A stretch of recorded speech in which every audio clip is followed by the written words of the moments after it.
ভেসে থাকার জন্য যারা নির্গুণ পদার্থ, তাদের যারা কোনো ব্যাপারে তাদের গুরুত্ব নেই, তাদের যোগ্যতা নেই, যোগ্যতা ফ্লপ করার জন্য বারবার করে ভেসে ওঠার জন্য এরকম দু একটা স্টেটমেন্ট বাজারে ছেড়ে দেয়।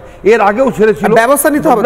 এর আগেও বলেছিল যে কোনো একজনকে নাম ধরে বলেছিল তাকে উপমুখ্যমন্ত্রী করা হোক এই পশ্চিমবঙ্গের, তো সেইটা কাটেল হয়ে গেল, সেই গিয়ে মাপ চেয়ে নিল, বলে আমি মাপ চেয়েছি, আমার ভুল হয়ে গেছে।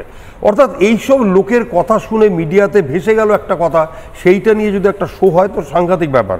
আমার ওই কথা বক্তব্য নেই। কথা বলছে যারা বলছে না পুলিশকে গালাগালি করছে, মা বাপ তুলে গালাগালি করছে, তার পিছনে তারা কিন্তু আবার পুলিশ ছাড়া চলবে না। সে আবার পিটিশন করবে আমার জন্য 4টে সিকিউরিটি দিন গাড়িতে, পুলিশ ছাড়া চলবে না, তাই তো? তো অর্থাৎ তারা কিন্তু পুলিশের ছাড়া চলবে না, কিন্তু ঘটনা হচ্ছে যে তারা আবার পুলিশের নামে গালাগালি করবে।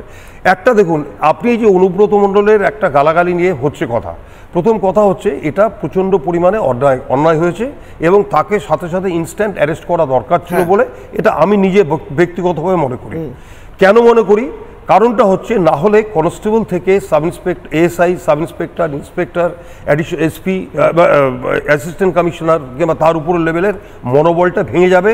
কারণটা হচ্ছে তারা জানতে পারবে না যে আমাদের মা বাবার তুলে যদি আমরা কথা বলি তাহলে কিন্তু আমাদের কোনো রকম বিচার হবে না।